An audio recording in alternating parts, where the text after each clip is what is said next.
محترم حضرات،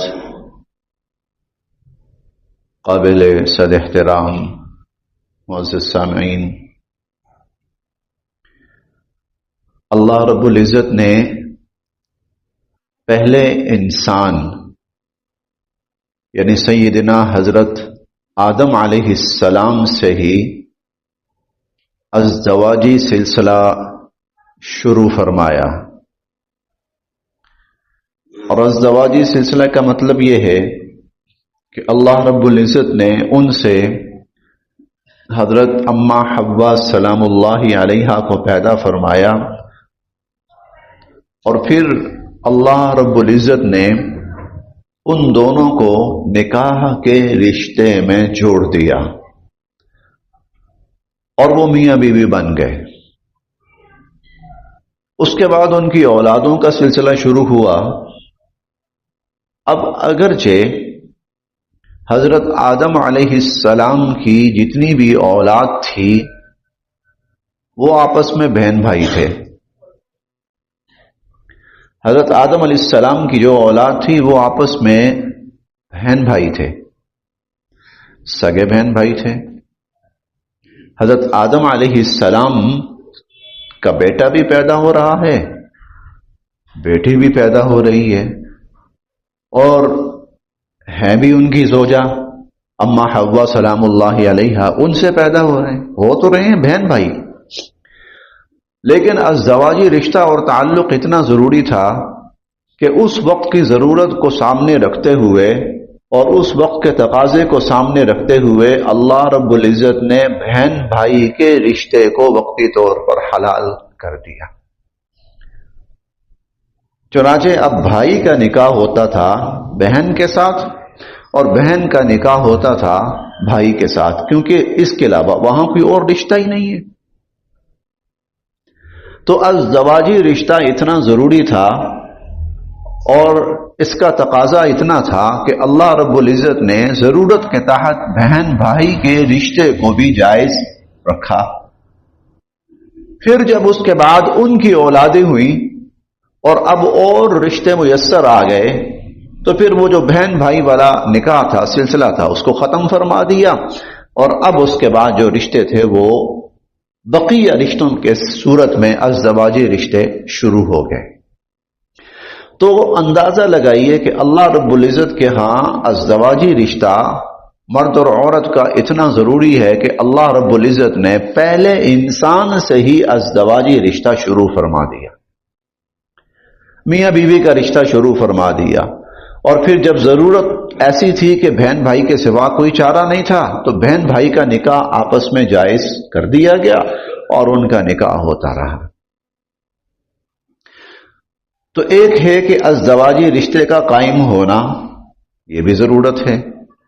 چنانچہ انبیاء علیہم السلام کہ ان سے زیادہ نیک کوئی نہیں ہوگا اور ان سے زیادہ متقی کوئی نہیں ہوگا اور ان سے زیادہ پرہیزگار کوئی نہیں ہوگا، اور جنسی خواہشات کی طرف ان کا کوئی شاید میلان بھی نہ ہو، لیکن اللہ رب العزت نے ان کو بھی حکم فرمایا آپ بھی ازدواجی تعلق اختیار فرمائیں۔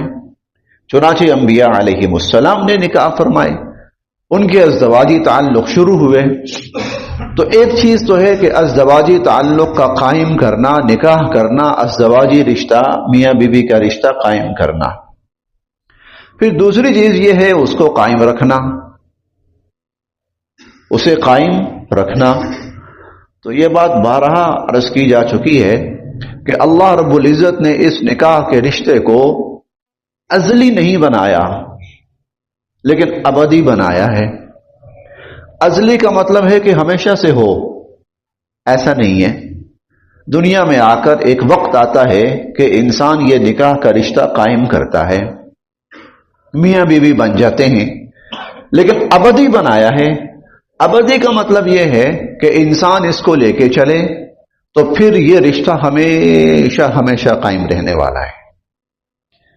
قیامت کے دن جب انسان اٹھے گا اور جنت میں جائے گا تو نہ صرف یہ کہ وہ خود جنت میں جائے گا بلکہ اس کی بیوی بھی اس کے ساتھ ہی جنت میں جائے گی۔ اور جہاں خاتون جنت میں جائے گی تو صرف یہ نہیں ہے کہ خاتون جنت میں جائے گی بلکہ اللہ رب العزت اس کے خامن کو بھی اس کے ساتھ ہی جنت میں بھیجیں گے۔ تو ازلی تو نہیں ہے کہ ہمیشہ سے ہو، لیکن نکاح کے تعلق کو اللہ تعالیٰ نے ابدی شکل ضرور دے دی ہے کہ اگر یہ رشتہ انسان مرتے دم تک قائم رکھے تو پھر یہ ابد الآباد تک قائم رہتا ہے۔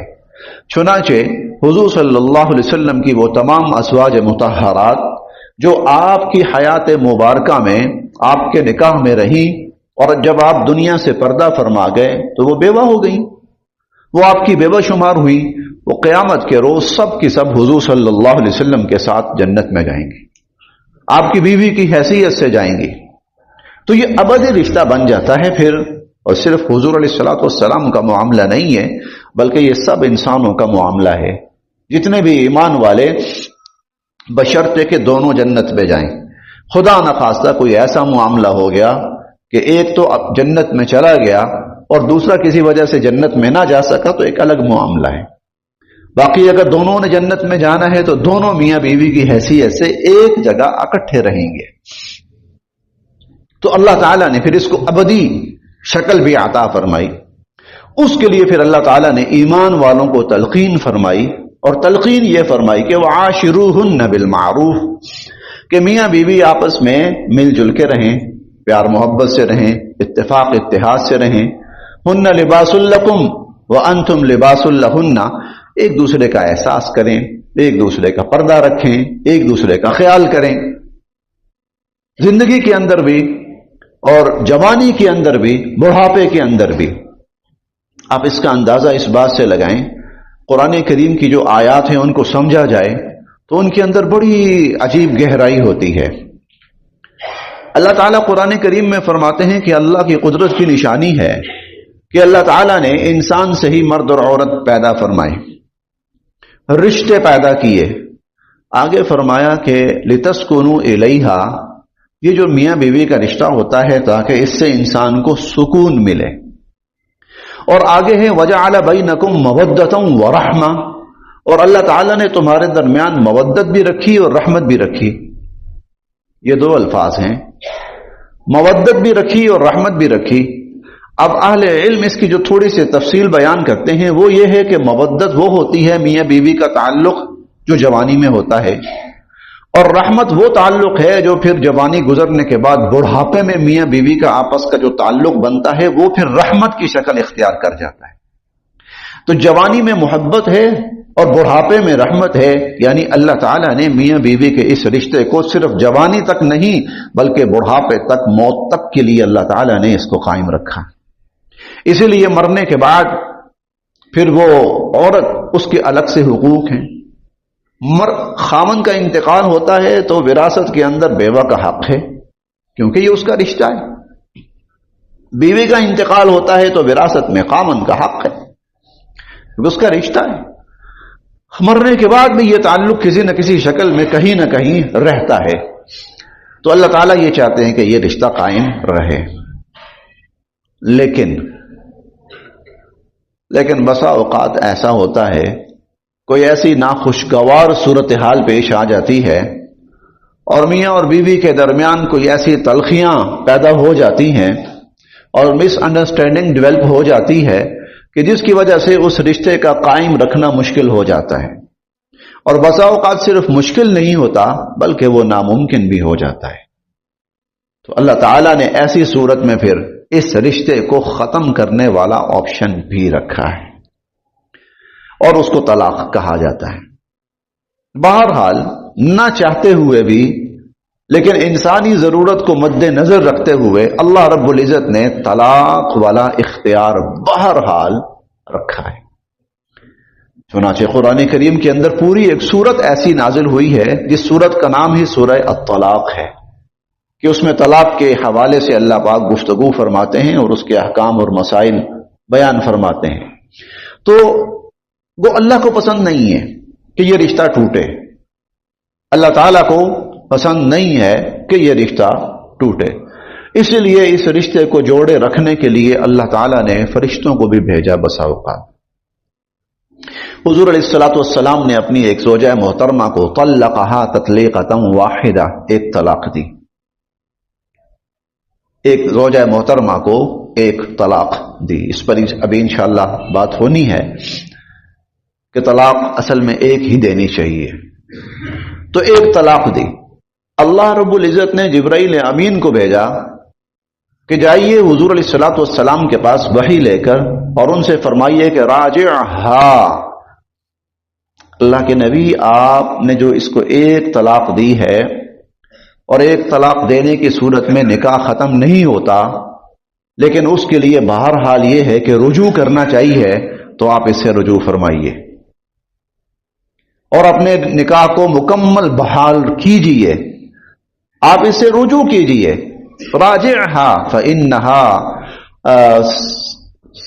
قوامۃ وصوامہ، فرمایا اس لیے کہ یہ بہت زیادہ نمازوں کا اہتمام کرنے والی ہیں اور بہت زیادہ روزوں کا اہتمام کرنے والی ہیں.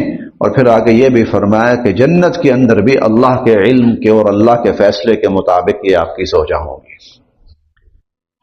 تو ایسا بھی ہوا کہ اس رشتے کو بحال رکھنے کے لیے اور طلاق کو ختم کرنے کے لیے اللہ رب العزت نے فرشتوں کو بھی بھیجا. لیکن بہرحال یہ بھی بات اپنی جگہ ہے کہ یہ طلاق کا اختیار اللہ نے دیا بھی ہے. اب یہاں جو آج ہماری گفتگو ہے اصل میں وہ یہ ہے کہ اللہ رب العزت نے طلاق کا کیا طریقہ مسلمانوں کو تلقین فرمایا ہے. حضور صلی اللہ علیہ وسلم نے طلاق کا کیا طریقہ مسلمانوں کو تلقین فرمایا ہے. اس حوالے سے ہمارے معاشرے کے اندر بہت ہی بدنظمی سی پائی جاتی ہے، اور اس وجہ سے اس درجے اختلافات پیدا ہوتے ہیں کہ حد و حساب نہیں. اور اس کی وجہ کیا ہے؟ اس بدمزگی کی وجہ کیا ہے؟ اور اس انتشار کی وجہ کیا ہے؟ اب دیکھتے ہوں گے اس سے میں آ کر خامن نے طلاق دے دی. اب آدھا خاندان ایک طرف ہے طلاق ہو گئی ہے، آدھا خاندان دوسری طرف ہے طلاق نہیں ہوئی. ایک ادھر سے کوئی مسئلہ نکال کے لا رہا ہے، دوسرا ادھر سے کوئی مسئلہ نکال کے لا رہا ہے. اور کئی دفعہ ایسا ہوتا ہے کہ لڑکا اور لڑکی، دولہا اور دلہن، ان میں سے ایک کہہ رہا ہوتا ہے ہو گئی اور دوسرا کہہ رہا ہوتا ہے نہیں ہوئی. عجیب بدمزگی سے پیدا. تو اس کی وجہ کیا ہے؟ اس کی وجہ یہ ہے کہ اللہ رب العزت نے اور رسول اللہ صلی اللہ علیہ وسلم نے طلاق کا جو طریقہ ہمیں عطا فرمایا ہے، تعلیم فرمایا ہے، ہم اس سے ہٹ جاتے ہیں. ہم اس طریقے کے مطابق طلاق دیتے ہیں کہ جس پر رسول اللہ صلی اللہ علیہ وسلم انتہائی غضبناک ہوئے تھے، اور جس پر آپ نے فرمایا تھا کہ اللہ کی کتاب کے ساتھ تم لوگ مذاق کر رہے ہو. ایلعبوا بکتاب اللہ، اللہ کی کتاب کے ساتھ کھیل تماشا لگا رکھا ہے. اور جس پر حضرت عمر رضی اللہ تعالی عنہ نے اٹھ کے کہا تھا اللہ کے نبی اجازت ہو تو میں اس کا سر قلم کر دوں. جی ہمارا عمومی طور پر ماحول اور معاشرے کے اندر طلاق دینے کا جو طریقہ ہے وہ یہ بن چکا ہے کہ جس پر حضرت عمر کا خیال یہ تھا کہ اس کو تو قتل کر دینا چاہیے، اس کی گردن مار دینی چاہیے، اور جس پر حضور صلی اللہ علیہ وسلم غضبناک ہو کر فرما رہے ہیں اللہ کی کتاب کے ساتھ تم نے مذاق بنا رکھا ہے، تو ہم نے بنا رکھا ہے. اسی لیے آج آپ حضرات کے سامنے اس کا وہ طریقہ بتلانا ہے جو اللہ رب العزت نے قرآن کریم میں بتلایا ہے اور رسول اللہ صلی اللہ علیہ وسلم نے ایمان والوں کو سمجھایا ہے. اس سے طلاق کی ضرورت ہے یا نہیں ہے یہ بھی واضح ہو جاتا ہے، اور اگر طلاق کے بعد رجوع کرنا ہے تو اس کی بھی گنجائش پوری کی پوری باقی رہتی ہے، اور طلاق کی شرح خود بخود 90% تک گھٹ جائے گی. طلاق کی شرح 90% تک گھٹ جائے گی اگر ہم اس طریقے کو اپنائیں، اور وہی طریقہ آج آپ حضرات کے سامنے عرض کرنا ہے. اللہ رب العزت نے بھی قرآن کریم میں اور حضور علیہ الصلوۃ والسلام نے بھی مسلمانوں کو تلقین یہ فرمائی یا ایھا النبی اذا طلقتم النساء فطلقوهن لعدتهن. اے ایمان والو، اے نبی علیہ الصلوۃ والسلام، اگر تم کہیں کسی خاتون کو طلاق دینا چاہو تو اس کی عدت کو مد نظر رکھ کر اور عدت کو سامنے رکھ کر طلاق دینا.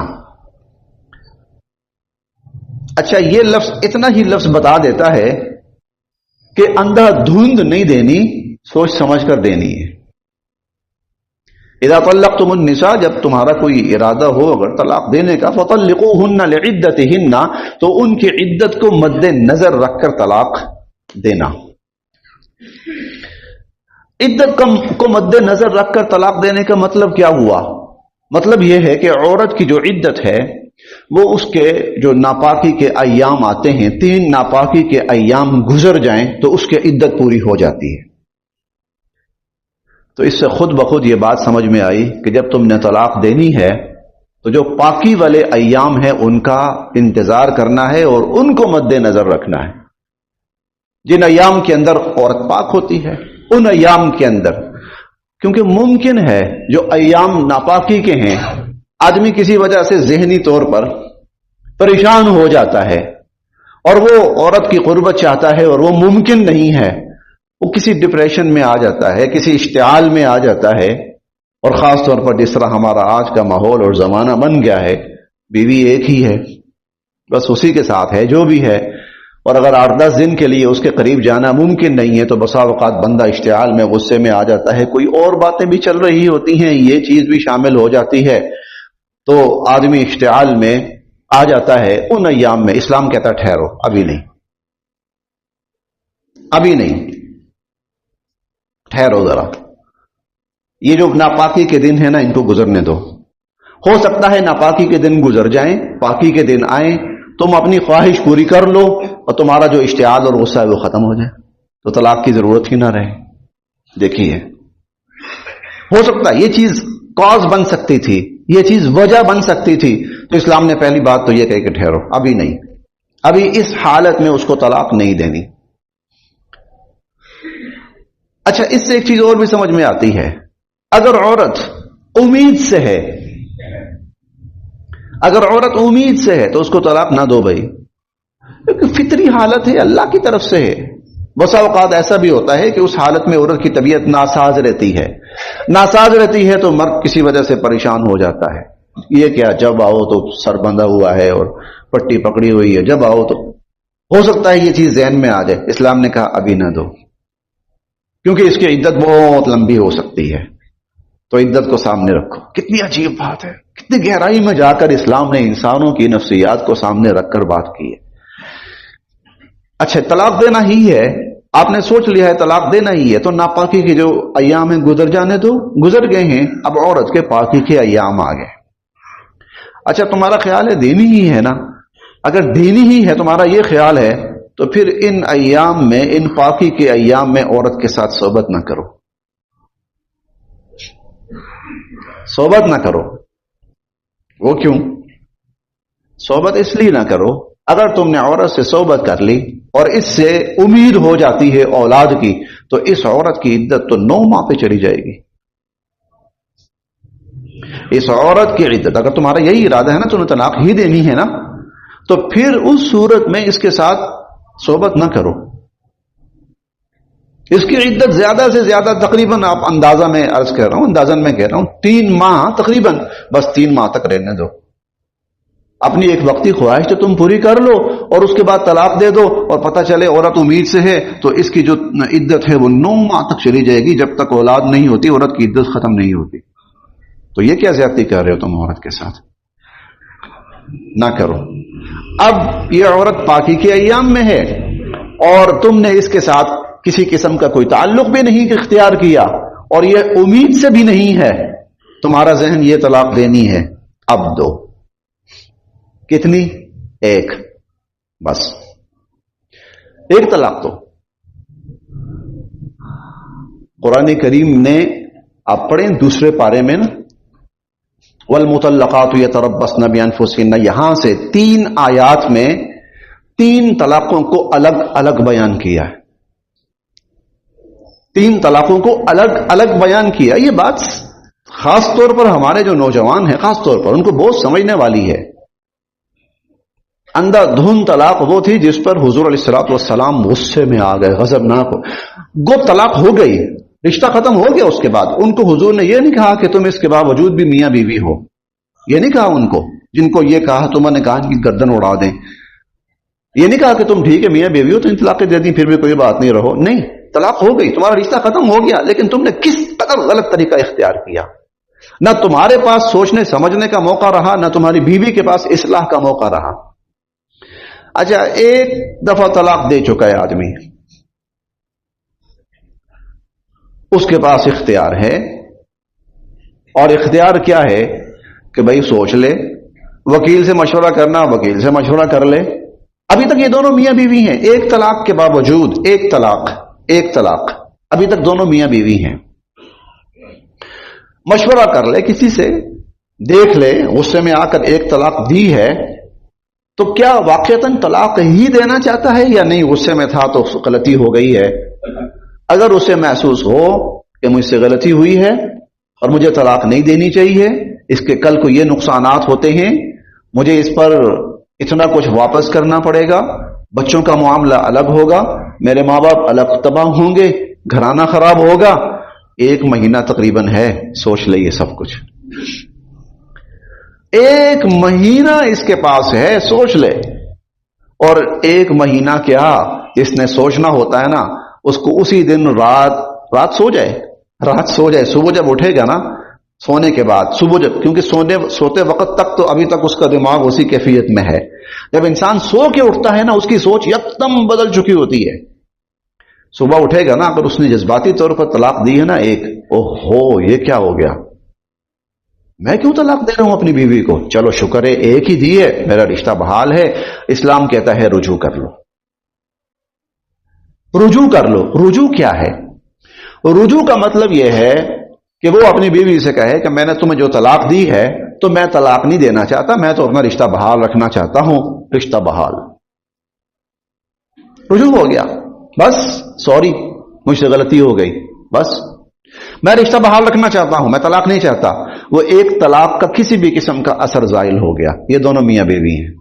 یہ اسلام ہے،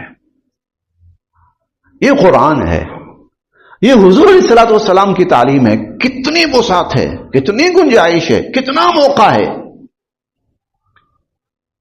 اور پھر یہ نہیں کہتا اسلام کے اگلے دن تم یہ کوئی قدم اٹھاؤ. اسلام کہتا ہے 1 مہینہ، دوسری طلاق نہیں دینی، دوسری طلاق نہیں دینی. 1 ماہ تک دیکھو، اس دوران پاکی کے ایام بھی آئے، اس دوران پھر بعد میں ناپاکی کے ایام بھی آئے، پھر باقی کے ایام آ گئے. اگر تمہارا یہ خیال ہے کہ نہیں طلاق ہی دینی ہے اور رشتہ ختم ہی کرنا ہے، اسلام کہتا ہے اب جب دوبارہ یہ عورت پاکی کے ایام میں آئی ہے، تقریباً 1 مہینہ گزر چکا ہے. 1 مہینہ جو عقل سمجھ آنی ہوتی ہے نا، وہ بڑے آرام سے 2-3 دن میں آ جاتی ہے. کیا کرنا ہے اور کیا نہیں کرنا. وہ کٹھی 3 طلاقیں دے کر جو ہم بھاگتے پھرتے ہیں نا پاگلوں کی طرح، ایک دوسرے سے مسئلے اور فتوے اور منتیں اور ترلے کرنے پھرتے ہیں، بلکہ اللہ ہمیں معاف فرمائے کہ بعد میں کہتے ہیں مولوی صاحب کوئی راستہ نکالے نا آپ. تو کوئی راستہ کہاں سے نکالے؟ 3 اکٹھی دیں، فٹ ٹھپ، رشتہ 1 منٹ نہیں 3 سیکنڈ میں رشتہ ختم کر دیا. بھائی ختم تم نے کیا ہے، طلاق دینے سے پہلے پوچھا کسی سے کیسے دوں، کوئی مشورہ کیا، دے دی. اب حل نکالو، اب حل نکالیں جی. اب چلے جائیں وکلاء کے پاس، وہ آپ کو 1000 راستے نکال دیں گے، لیکن یہ بیوی آپ پر حرام ہو گئی ہے، یہ رشتہ حرام ہو گیا ہے. وہ 1000 راستے نکال دیں گے، لیکن یہ بیوی حرام ہو گئی، رشتہ حرام ہو گیا. یہ اس کی بنیادی وجہ کیا ہے کہ اللہ رب العزت نے جو طریقہ ہمیں عنایت فرمایا ہے، جس میں سہولت ہے، جس میں آسانی ہے، جس میں گنجائش ہے، جس میں ہزارہ موقع ہے. دیکھیں میں نے ابھی حدیث مبارکہ بیان کی، حضور علیہ الصلوۃ والسلام نے اپنی بیوی کو طلقہا تطلیقۃ واحدہ، 1 طلاق دی. رشتہ بحال ہے، رشتہ ٹوٹا نہیں ہے. ابھی 1 طلاق رجعی کہلاتی ہے. ابھی رشتہ ٹوٹا نہیں ہے، رشتہ بحال ہے. اللہ رب العزت نے فرشتہ بھیجا حضور علیہ الصلوۃ والسلام کے پاس کہ حضور سے فرمائیے راجعہا، کہ اس خاتون کے ساتھ اپنا رشتہ بحال رکھیے. اگر 3 طلاقیں اکٹھی ہو چکی ہوتی تو رشتہ ختم. اچھا 1 ماہ تقریباً گزر چکا ہے، ہر طرح سے سوچ سمجھ کے مشورہ کرنے کے بعد بھی، سارے حالات دیکھنے کے بعد بھی بندہ اسی نتیجے پر پہنچتا ہے کہ نہیں، ہمارا اکٹھا رہنا ممکن نہیں ہے، اب اسلام کہتا ہے دوسری طلاق دے دو۔ لیکن دوسری طلاق کو بھی اسلام کیا کہتا ہے؟ الطلاق مرتان فامساک بمعروف او تسریح باحسان۔ دو طلاقیں دینے کے باوجود بھی رشتہ بحال ہے، ابھی بھی رشتہ بحال ہے۔ فامساک بمعروف او تسریح باحسان، دو طلاقیں دینے کے بعد اللہ تعالیٰ فرما رہے ہیں بھائی سوچ لو، کیا اچھے طریقے سے اس رشتے کو نبھانا ہے، برقرار رکھنا ہے تو ٹھیک ہے، نبھاؤ، برقرار رکھو، میاں بیوی بن کے رہو، انسان بن کے رہو۔ او تصریح باحسان، لیکن اگر دوبارہ تم یہ سوچتے ہو کہ نہیں جناب ہماری کوئی ممکن نہیں ہے، نباہ اکٹھا رہنا ممکن نہیں ہے، تو ٹھیک ہے، فامساکم او تصریح باحسان، پھر یہ ہے کہ اچھے طریقے سے انسانوں کی طرح، شائستگی کی طرح یہ رشتہ ختم کر دو۔ ابھی بھی دو طلاقیں دینے کے بعد بھی موجود ہے، موقع موجود ہے۔ ایک مہینہ گزر چکا، شاید ایک طلاق سے سدھار آ جائے، نہیں آیا، دوسری طلاق دی دوسرے مہینے میں جا کر، شاید دوسری سے سدھار آ جائے، شاید میری عقل ٹھکانے آ جائے، شاید میری بیوی کی عقل ٹھکانے آ جائے، شاید میں سیدھے راستے پہ آ جاؤں، شاید یہ سیدھے راستے پہ آ جائے۔ ایک طلاق دی، نہیں کوئی شکل بنتی نظر آئی، ایک مہینے کے بعد جی ناپاکی کے ایام گزرنے کے بعد دوسری طلاق دی، نہیں کوئی شکل بن رہی، اسلام کہتا ہے بس تیسری نہ دو، تیسری نہ دو۔ کیوں؟ اب عدت ختم ہوگی نا، تو عدت ختم ہونے کے بعد ان دونوں میاں بیوی کے پاس پھر بھی آپشن باقی ہے اب بھی، اور وہ کیا؟ اب نکاح ٹوٹ چکا ہے، دو طلاق کے بعد عدت گزر گئی، نکاح ختم ہو گیا، لیکن تجدید نکاح سے دوبارہ یہ اپنا رشتہ بحال کر سکتے ہیں۔ تجدید نکاح کے بعد، پہلی طلاق کے بعد نکاح نہیں ٹوٹا تھا، لیکن جب دوسری طلاق ہو گئی اور عدت گزر گئی، اب ان کا نکاح تو ختم ہو گیا، لیکن بغیر کسی عدت کے، بغیر کسی دوسری آپشن کے ان کے پاس موقع ہے یہ دوبارہ نکاح، تجدید نکاح کر کے پھر میاں بیوی بن جائے۔ اور اس تجدید نکاح کے لیے کوئی اعلان کرنے کی ضرورت نہیں ہے، صرف دو گواہ ہوں اور ان دو گواہ کے سامنے میاں بیوی کہیں ہم آپس میں نکاح کرتے ہیں۔ ہاں ایک بات ضرور ہے، اور وہ یہ ہے اب اس میاں بیوی کے پاس صرف ایک آپشن بچا ہے، ایک طلاق۔ کسی بھی وقت اگر خامن نے بیوی کو ایک طلاق اور دے دی، اب جبکہ تجدید نکاح ہو چکا ہے، دوبارہ میاں بیوی بن گئے ہیں، اب اگر اس خامن نے ایک طلاق بھی اور دی نا، تو پھر اس کا رشتہ اپنی بیوی کے ساتھ ختم ہو گیا، طلاق مغلظہ۔ اندازہ لگائیے کہ اللہ رب العزت نے اس رشتے کو بچانے کے لیے کتنا اہتمام فرمایا، لیکن اگر کوئی رشتہ ختم کرنا بھی چاہتا ہے تو کتنا معقول طریقہ ارشاد فرمایا، کتنی گنجائش ہے، کتنا 2 ماہ تقریباً، میں کہتا ہوں 2 نہیں 6 ماہ لگا لیں، 8 ماہ، سال تک، 2 سال تک، 10 سال تک کا اسلام نے ٹائم دیا ہے۔ دیکھیں یہ 2 طلاقیں ہوئی نا، اس کے بعد عدت گزری، رشتہ ختم ہو گیا، نہ خامن کہیں اور نکاح کرتا ہے، نہ یا بیوی کہیں اور نکاح نہیں کرتی، 1 سال گزر گیا، 2 سال گزر گیا، 3 سال گزر گئے، پھر حالات کوئی ایسے بنے تو دوبارہ نکاح کر لو، دوبارہ کر لو نکاح، آپ میاں بیوی ہو، کتنی گنجائش، کتنی وسعت۔ اس لیے کہتے ہیں نا قرآن سراسر حکمت ہے، وہ حکمت یہی ہے، اتنا فائدہ ہے خاندان کا، میاں بیوی کا، بچوں کا، رشتوں کا، گھر بار کا، کاروبار کا، ہر چیز کا فائدہ ہی فائدہ ہے اس میں۔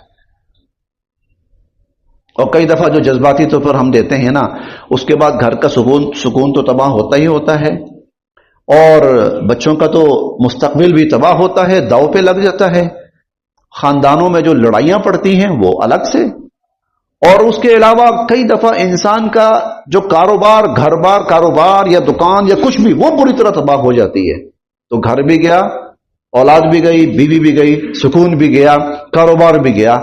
اور کئی دفعہ اللہ معاف کرے اللہ نہ کرے، کئی دفعہ انسان زندگی سے بیزار ہو جاتا ہے اور وہ کوئی انتہائی قدم اٹھانے پہ چلا جاتا ہے۔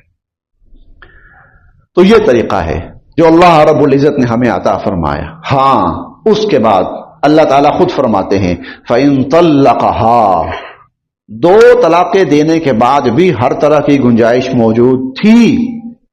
فَإِن طَلَّقَهَا، لیکن اگر اس شخص نے اپنے خامن کو اس خامن نے اپنی بیوی کو تیسری طلاق دے دی، فَإِن طَلَّقَهَا، اب تیسری طلاق دے دی۔ دیکھیں کہاں سے چلا تھا قرآن، 1 طلاق، 1 مہینہ انتظار کرو، ان ایام کے اندر آ کے طلاق دو، وقت گزرنے دو، تمہارا رشتہ بحال ہے۔ 1 مہینہ گزر گیا تقریباً، پھر دوسرا مہینہ آ گیا، تم یہ سمجھتے ہو کہ نہیں طلاق ہی دینی ہے، تو چلو ٹھیک ہے پھر دوسری طلاق دے دو۔ دوسری طلاق دے دی، پھر بھی موقع موجود ہے، 1 مہینہ نہیں 6 مہینے انتظار کر سکتے ہو۔ لیکن اگر فَإِن طَلَّقَهَا، اگر تیسری بھی دے دی، فَلَا تَحِلُّ لَهُ مِن بَعْدُ، اب یہ میاں بیوی ایک دوسرے کے اوپر حرام ہو گئے۔ چلتے ہوئے میں ساتھ ہی ایک بات اور بھی کرتا جاؤں جو اسی آیت کا اگلا جملہ ہے، چونکہ وہ آیت کا اگلا حصہ ہے، اس لیے میں ساتھ ہی ایک بات اور کرتا جاؤں۔ اگلے جملے کے اندر اللہ رب العزت حلالہ بیان فرما رہے ہیں۔ اب میں یہ اس لیے بات عرض کرنا چاہتا ہوں کہ ہمارے ہاں ہمیشہ تصویر کا آدھا رخ دکھایا جاتا ہے، پورا رخ نہیں دکھایا جاتا، یا ایک رخ دکھایا جاتا ہے دوسرا رخ نہیں دکھایا جاتا۔ ہمارے معاشرے کے اندر حلالہ کو بدنام کیا گیا ہے، حلالہ تو یہ غلط ہوتا ہے، حلالہ ایسا ہوتا ہے، حلالہ وہ سب۔ حلالے کی ایک وہ شکل ہے جو اللہ نے ارشاد فرمائی ہے، حلالے کی ایک شکل وہ ہے جو ہم نے اپنی طرف سے بنائی ہے۔ یہ 2 الگ الگ چیزیں ہیں۔ حلالے کی ایک شکل وہ ہے جو اللہ رب العزت نے عطا فرمائی ہے، وہ بالکل جائز ہے، اور وہ حلالہ حضور صلی اللہ علیہ وسلم نے صحابہ اور صحابیات کا کروایا ہے، کیونکہ اس کا حکم اللہ نے دیا اور اس کی اجازت اللہ نے دی ہے۔ اور ایک حلالہ وہ ہے جو ہم نے اختیار کیا ہے، اس پر حضور علیہ الصلوۃ والسلام نے لعنت بھی کی ہے۔ اب یہ دو چیزیں الگ الگ ہیں، ان کو الگ الگ سمجھنا ہے۔ خاوند نے طلاق دے دی، تیسری طلاق بھی ہو گئی، ان کا رشتہ ختم ہو گیا۔ اس کے بعد اس خاتون کی شادی کہیں اور ہو جاتی ہے، ٹھیک ہے، شادی ہو گئی، وہ عورت رخصت ہو کر کسی اور کی بیوی بن گئی۔ اللہ نہ کرے ان کے ہاں ناچاکی ہوئی، آگے اس عورت کو دوسری طرف سے بھی طلاق ہو گئی، یا جو دوسرا خاوند تھا، جو دوسری شادی ہوئی تھی، وہ خاوند فوت ہو گیا۔ اب اس عورت کا وہ جو رشتہ دوسرا رشتہ ہوا تھا وہ ختم ہو گیا۔ اب یہ عورت پہلے خاوند سے نکاح کر سکتی ہے۔ فلا تحل له من بعد حتى تنكح زوجا غيره، جب تک اس کی شادی کسی اور مرد سے نہ ہو جائے اور اس مرد سے رشتہ ختم ہو جائے، یا اس مرد سے وہ مرد فوت ہو جائے، اب یہ دوبارہ پہلے خاوند کے ساتھ آ سکتی ہے، پہلے خاوند سے شادی کر سکتی ہے۔ یہ حلال ہے، بالکل جائز ہے، یہ بالکل جائز ہے۔ صحیح بخاری کی روایت ہے، صحابی ہیں حضرت رفاعہ القرظی رضی اللہ تعالی عنہ، انہوں نے اپنی بیوی کو طلاق دے دی اور 3 طلاقیں ہو گئیں اور رشتہ ختم ہو گیا۔ اس کے بعد اس خاتون کی شادی ہوئی عبد الرحمن ابن زبیر رضی اللہ تعالی عنہما کے ساتھ۔ شادی کے بعد کچھ ان کے حالات نہیں بن پائے، تو وہ خاتون آئیں حضور صلی اللہ علیہ وسلم کے پاس اور آ کر کہنے لگیں کہ اللہ کے نبی، میں اس رشتے سے کچھ وجوہات کی بنا پر مطمئن نہیں ہوں اور خوش نہیں ہوں۔ تو ان کی باتوں سے حضور علیہ الصلوۃ والسلام نے اندازہ لگایا کہ یہ دوبارہ رفاعہ قرظی سے نکاح کرنے کی خواہش مند ہے۔ آپ نے ان سے پوچھا کہ کیا واقعی تم دوبارہ رفاعہ سے نکاح کرنا چاہتی ہو؟ کہا اللہ کے نبی ہاں، میری شادی تو ہوئی تھی لیکن آگے نہیں بن پائی صورتحال۔ تو حضور علیہ الصلوۃ والسلام نے فرمایا ہاں تم رفاعہ سے دوبارہ نکاح کر سکتی ہو، لیکن اس کے لیے یہ کچھ شرائط ہیں، وہ شرائط پوری ہو گئیں اور اس کے بعد تمہارا خامن تمہیں طلاق دے دیتا ہے تو عدت گزرنے کے بعد تم رفاعہ سے دوبارہ نکاح کر سکتی ہو۔ یہ صحیح بخاری کی روایت ہے، حضور علیہ الصلوۃ والسلام نے کیا ہے۔ اسی لیے حلالہ کے بارے میں غلط لفظ کہنے سے پہلے 1000 دفعہ سوچنا چاہیے کہ یہ تو اللہ تعالیٰ اجازت دے رہے ہیں اور حضور علیہ الصلوۃ والسلام کے ہاں صحابہ کرام نے آپ کے سامنے کیا اور آپ کی اجازت سے کیا. اور ایک وہ ہے جو ہم نے بنایا ہے. وہ کیا ہے؟ وہ یہ ہے کوئی شخص جیسے ہم جذبات میں آ کر طلاق دے دی فوراً. اوہو طلاق دینے کے بعد یکدم عقل ٹھکانے آئی، یہ تو بہت بڑا مسئلہ بن جائے گا. ہمارے سسرال جو ہیں وہ بہن بھائی ہیں آپس میں، تو یہ تو خاندان ٹوٹ جائے گا، یہ تو بھائیوں میں لڑائیاں پڑ جائیں گی، اور یہ بچوں کا کیا بنے گا؟ اور میں جس گھر میں رہ رہا ہوں وہ تو میری بیوی کا ہے، تو میں تو فارغ. اس نے کہنا طلاق ہو گئی، جاؤ بھائی نکلو. تو مجھ سے تو گھر بھی گیا، مجھ سے تو بچے بھی گئے، مجھ سے تو خاندان بھی گیا. نہیں نہیں نہیں نہیں، تو بڑی غلطی ہو گئی. وہ ٹھک اندھا دھن جو 3 اکٹھی ہم دے دیتے ہیں نا، اس میں پھر ہم اب کیا کریں؟ اب ہم تلاش کرتے ہیں چور راستے. چور راستہ کیا ہے؟ کوئی ایسا بندہ ہو جو ایک دن کے لیے میری بیوی کو اپنے نکاح میں لے، نکاح کرے، اس کے ساتھ جسمانی تعلق قائم کرے، اور جسمانی تعلق قائم کرنے کے بعد اس کو طلاق دے دے، اور پھر دوبارہ میں اس عورت سے عدت گزرنے کے بعد میں دوبارہ اسی سے نکاح کر لیتا ہوں، کسی کو پتہ بھی نہیں چلے گا، طلاق بھی ہو گئی، حلالہ بھی ہو گیا، اور میری بیوی دوبارہ میرے نکاح میں بھی آ گئی. اس پر حضور علیہ الصلوۃ والسلام نے فرمایا لعن اللہ المحلل والمحلل لہ. جو یہ حلالہ کرنے والا ہے اور جو کروانے والا ہے، دونوں پہ اللہ کی لعنت. جو کام حضور نے کیا ہے وہ باعث رحمت ہے، اور جو چور راستہ ہم نے ڈھونڈا ہے وہ باعث لعنت ہے. جی یہ دو فرق بالکل. حلالہ سنتے ہی بسا اوقات بعض لوگ بھڑک اٹھتے ہیں اور غلط باتیں شروع کر دیتے ہیں. نہیں بھائی، اس کی ایک جائز شکل ہے جو اللہ نے اختیار فرمائی، اجازت دی جس کی، اور ایک غلط شکل ہے جو ہم نے اختیار کی ہے. میں نے کچھ عرصہ پہلے عرض کیا تھا گروی کے بارے میں. گروی کی 100% جائز شکل ہے جس کی اجازت اللہ تعالیٰ نے دی ہے، حضور علیہ الصلوۃ والسلام نے دی ہے، اور گروی کی ایک ناجائز شکل ہے جو ہم نے اختیار کی ہوئی ہے. اسی طرح حلالہ کی ایک وہ شکل ہے جو اللہ رب العزت نے بیان فرمائی حضور علیہ الصلوۃ والسلام کی زندگی میں، اور آپ نے صحابہ کرام کی زندگی میں اس کا نفاذ بھی فرمایا. اور ایک وہ شکل ہے قابل لعنت جو ہم نے اختیار کی، وہ غلط ہے، اس پر لعنت ہے. تو اسلام نے اس طرح طلاق کا ہمیں ایک ایسا طریقہ بتلایا ہے جس کے اندر سراسر سہولت ہے، جس کے اندر سراسر آسانی ہے، جس کے اندر صحیح فیصلے تک پہنچنے کے لیے بھرپور ٹائم ہے. صحیح فیصلے تک پہنچنے کے لیے کئی دفعہ ایک طلاق دیتے وقت صحیح فیصلہ نہیں ہو پا رہا ہوتا ہے. اسلام کہتا ہے اس لیے ایک دے کے چھوڑ دو، 1 مہینہ انتظار کرو، تم صحیح فیصلے تک پہنچ جاؤ گے کہ طلاق کا دینا ہی بہتر ہے یا اس رشتے کا بحال رکھنا بہتر ہے. اس لیے دونوں جگہوں پر اللہ پاک نے یہی ارشاد فرمایا تھا امساکم بمعروف او تسریح باحسان. بھائی تم نے ایک طلاق دے دی نا، سوچ لو، یا تو بھلے طریقے سے خوش اسلوبی کے ساتھ اس کو اپنے نکاح میں باقی رکھو، یا پھر شائستگی کے ساتھ اس کو فارغ کر دو. ایک طلاق کے بعد بندہ صحیح فیصلہ کرنے کی پوزیشن میں آتا ہے. اس لیے اللہ نے ایک ہی کا ہمیں طریقہ سکھایا. لیکن میں پھر عرض کر رہا ہوں، اگر کوئی دے دیتا ہے اندھا دھند تو طلاق ہو جاتی ہے. حضور علیہ الصلوۃ والسلام کے سامنے ایسے جو کیس آتے تھے کہ جس میں ایک آدمی کہتا تھا جی میں نے تینوں دے دی ہیں، تینوں، اور کئی دفعہ کئی صحابہ کرام آئے ہم نے 1000 طلاق دی ہے. کئی صحابہ ایسے بھی آئے اللہ کے نبی مجھے اتنا غصہ تھا میں نے 100 طلاق دی ہے. اس پر حضور نے فرمایا 3 طلاقوں سے تیری بیوی تجھ پر حرام ہو گئی تھی، اور 1000 طلاقوں کی صورت میں باقی جو 997 طلاقیں تو نے دی ہیں وہ تیرے اوپر وبال ہے. تو نے کیا مذاق بنایا اللہ کے حکم کے ساتھ؟ اللہ تو ایک وقت میں ایک کی اجازت دے رہے ہیں، تو 1000 دے رہا ہے. تو 3 کے ساتھ آپ نے فرمایا تیری بیوی حرام ہو گئی، اور 997 جو ہیں وہ وبال ہے تیرے اوپر. اور جس نے کہا اللہ کے نبی میں اتنا غصہ تھا میں نے 100 طلاقیں دی ہیں اپنی بیوی کو، آپ نے فرمایا 3 کے ساتھ تیری بیوی تجھ پر حرام ہو گئی، اور باقی جو 97 طلاقیں تھیں وہ وبال ہے تیرے سر کے اوپر. تو رشتہ بہرحال اس سے ختم ہو جاتا ہے اگر اللہ کا طریقہ اختیار کیا جائے جو قرآن کریم میں ارشاد فرمایا، جو حضور علیہ الصلوۃ والسلام نے ارشاد فرمایا.